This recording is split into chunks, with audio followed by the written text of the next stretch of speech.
I'm going to tell you right now, the best way to navigate your way around office gossip, office mess, office drama, office nonsense is to hear it and then keep walking. Hear it and keep walking. Because what happens with office gossip, office mess, office drama is you hear it and then you get involved and you start giving your opinions. And sometimes your opinions get caught up with the wrong people. So now those people start telling other people and now you're caught in a mess. Trust me, I've been there. I've been in a situation where I worked at a job on base, government, and people started telling me, hey, the boss is doing this. And I remember made the mistake. I was like, yeah, man, he definitely needs to do a better job and try to, teach instead of just yell. Someone who I didn't thoroughly vet to make sure that they knew to keep their mouth shut went and said, yeah, that's why we want to talk to Eric. Eric had said it, you need to do a better job at, developing and showing us how to do stuff instead of just shouting out orders. They went back, regurgitated what I told them. Boss saw me, talked to me. So, is that how you feel? I'm like, what you talking about? Feel about what? That I need to do it better? And at that point, I was like, dang, I have two options. Either I say, no, I didn't say this, it may keep my job, or I say it, it might not keep my job. And then I just said, screw it. I said, yeah, I said it, but he's saying it all wrong. I said, I wish the boss would do a better job at showing us where we need to go, doing X, Y, Z, doing this so that we can be better. Because if he did do this, meaning you, then we would have less issues with stuff being wrong, stuff would be more right, and we'd be more efficient. But I can't be efficient, or we all can't be efficient, if we don't X, Y, Z in the situation. And I remember who I told it to. So since they decided to throw my name in, I brought back their name and be like, that's why when they told me that they X, Y, Z felt this way, I told them this because they saying problems, but they ain't got no clear solutions. So he heard it, and he was like, yeah, you're right. I'm trying to do better. He didn't get mad because I explained to him what I meant. Now, did I say it originally like that when I told that person? No, I was frustrated. I told him the way it sounded. But when I was talking to him, I explained what I meant when I said it. And I learned from there. If you're going to get involved with office gossip, you better know who you're talking to, and you better make sure they're vetted so that they don't go back and tell somebody what you just said, and then now you're looking bad in the office because everybody looking at you because they went behind your back running your business. So I learned two things. One, either you need to be making sure you vet people so you know exactly what they're saying. Two, I just start pressing the approach of hearing it and navigating around it and not paying no attention. I worked at another company, small CPG brand. We did food, did jerky. There was some people in there that had a lot of gossip. I used to hear it and navigate around it because when you hear the gossip, there's two ways you can handle it. You hear the gossip and then you react to it by treating certain people a certain way, or you hear it and then you act like nothing, that you heard nothing, and you continue to speak to everybody the same. And that's what I did. I heard it and did option number two. Continue to treat everybody the same way. Even if they said that person over there don't do no work. That person over there just constantly gets drunk and always wants to fight. That person over there is this and that. I continue to treat everybody the same because now it looks like, hey, even though I know I've heard X, Y, Z about everybody and I've seen it, now it looks like, hey, Eric's just a person that treats everybody the same. He's not getting involved with all the politics. He's not getting involved with all the pick a side, that side, whatever side. He's not getting involved with all that. He's getting involved with I came to do my job and go home. I came to do my job and go home. You know what I'm saying? I came to do my job and go home. So you have to make sure that when you hear it, the gossip, you make sure you navigate it. Now, some of y'all out there that are listening to this video, you know somebody, or maybe you are that somebody that is the person that's gossiping at work or getting into all the drama, the mess, and all that other stuff. Maybe you are that person that does that at your job. Or maybe you're the person that knows somebody who does it. Or third, maybe you're the person that hangs around a person who does that. All I'm going to say is, if you're wondering why every job you go to, you don't end up well because something, it's probably because of you. You're probably gossiping too much.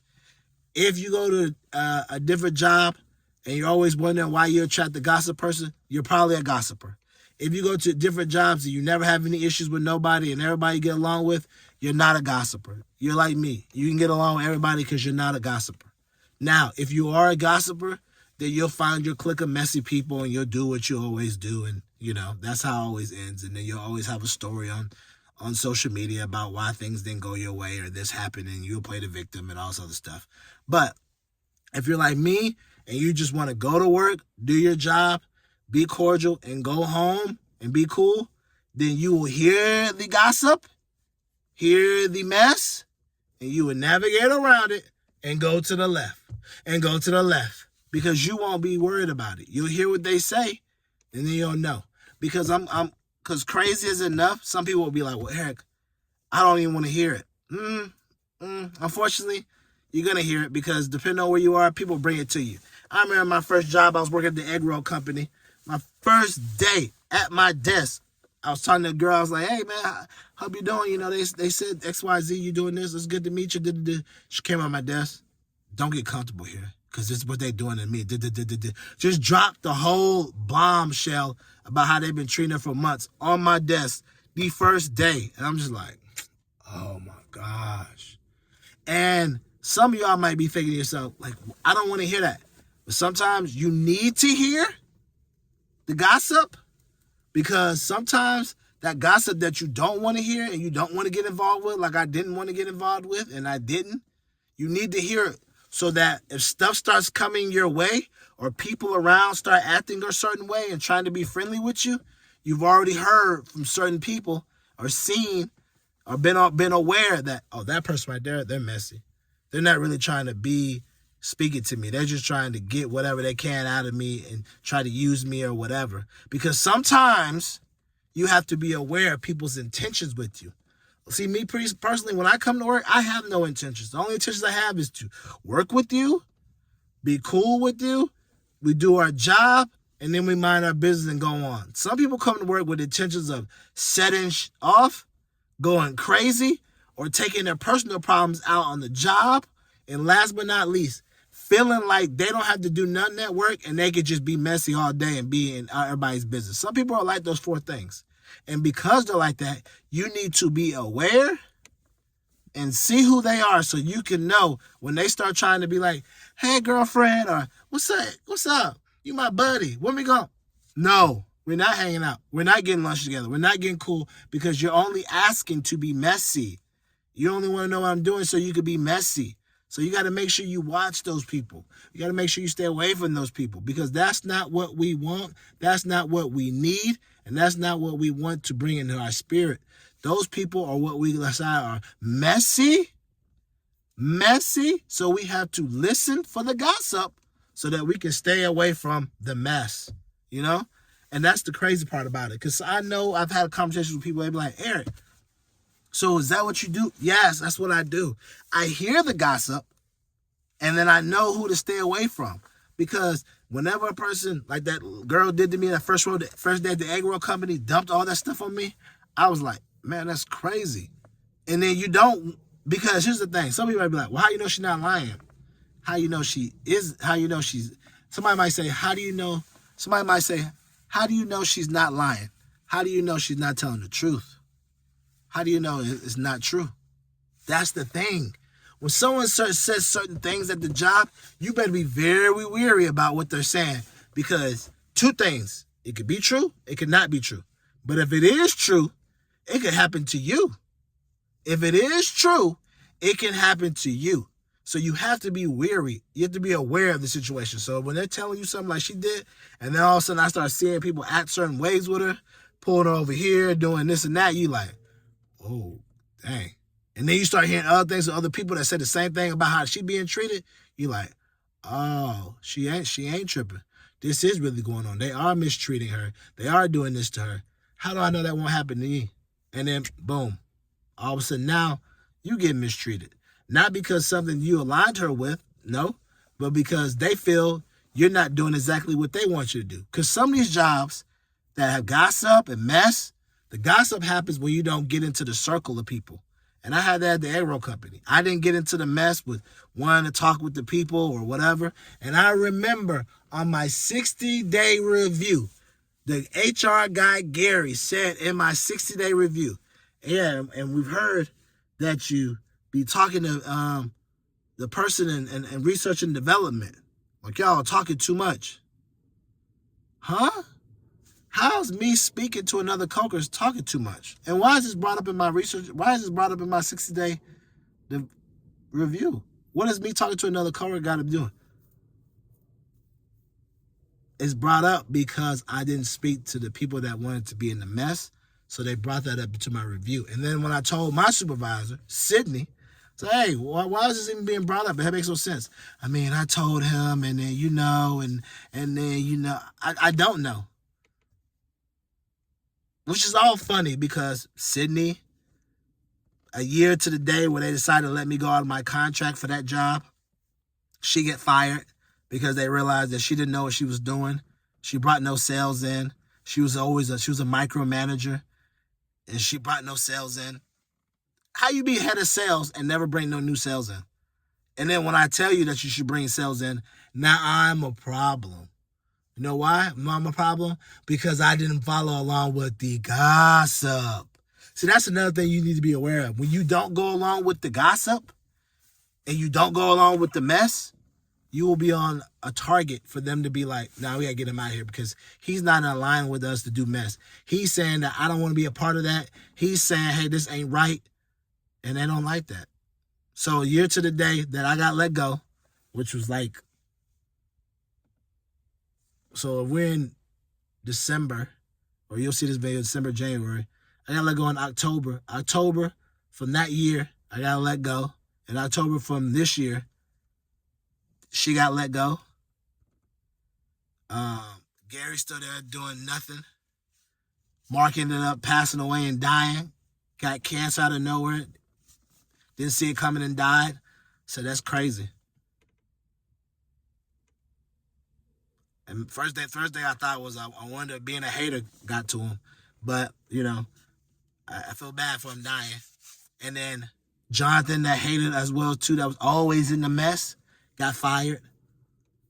It's crazy because you see this stuff and you see how people are acting in the job. And sometimes you have to realize the Lord will fight your battles for you.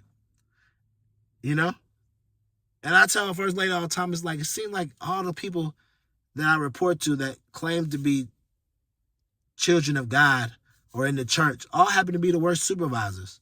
And me consider myself being a child of God, I'd be like, I don't act like the way they acted. Each one of them women was messy, trying to throw people under the bus, trying to always deflect things, and then each one of them ended up getting fired. And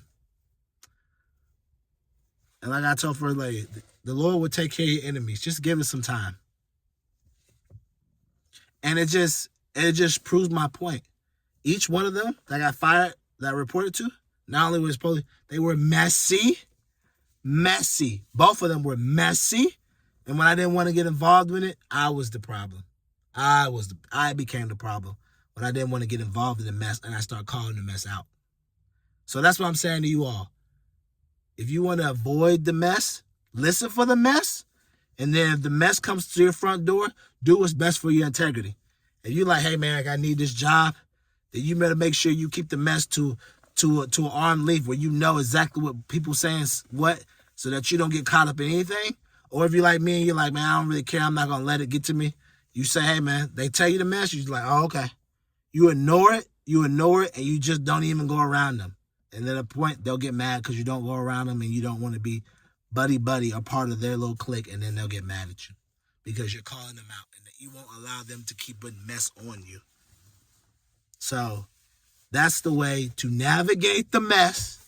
You hear it, you see it, and then you navigate to the left by understanding how to deal with messy people, how to deal with the mess and go around. So, that's what did for me. It's worth in all my jobs. That job, it didn't work out for her because I called them out on it, but I saw it coming.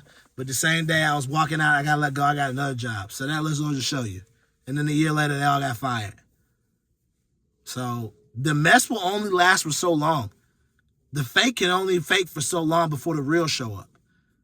And they acted like that because the real CEO wasn't there. And then finally he came back and realized that all these people were foolish and they let him go. Should have been did that.